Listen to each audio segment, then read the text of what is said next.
This channel does not promote any violent, harmful, or illegal activities. All content provided by this channel is meant for an educational purpose only. নিখুঁত planning, নিখুঁত কাজ, ৩-৪ ঘন্টায় সব সাফ।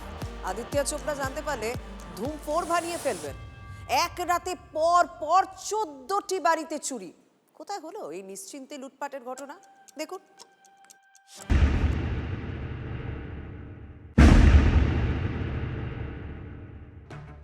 বাংলায় একটা প্রবাদ আছে, চোর পালালে বুদ্ধি বাড়ে।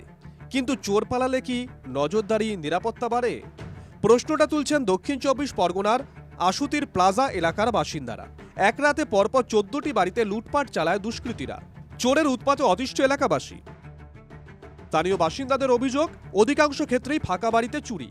তালা ভেঙে ঘরে ঢুকে টাকা, গয়না, মূল্যবান জিনিস লুট। কোনো কোনো বাড়ি থেকে লক্ষাধিক টাকা চুরি হয়েছে বলেও অভিযোগ ওঠে।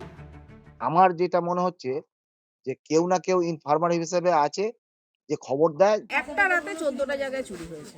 আমি দেখলাম যে তালা ভাঙা, আর বড় আলমারি একটা আছে, ওইটা ভেঙে মানে জিনিসপত্র লুটপাট করেছে।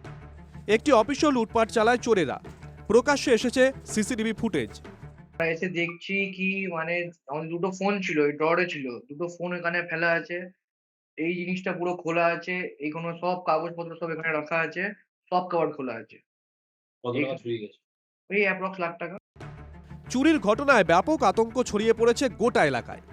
অর্নামেন্ট ছিল রূপোর, আর বাবা কলকাতা পুলিশে ছিলেন একটি বা দুটি এরকম ছিল, পদক ছিল রূপোর। আতঙ্কের জন্য আমাদের এখানে লোক তো যাদের এই যে হার্টের পেশেন্ট আমাদের অসুস্থ হয়ে যাচ্ছে, রাত্রিবেলা প্রচুর ভয় পায়। কিভাবে ফাঁকা বাড়ির খোঁজ পাচ্ছে চোরেরা? তবে কি এলাকায় রেকি করছে? পুলিশি টহল বাড়ানোর দাবিও তুলেছেন বাসিন্দারা। সবাই মিলে লিখিত অভিযোগ দায়ের করেন থানায়। চোর ধরতে পুলিশ এবার কি ব্যবস্থা নেয় সেই অপেক্ষায় আশুতি। দক্ষিণ 24 পরগনা থেকে সৌভিক সরকারের রিপোর্ট, TV9 বাংলা।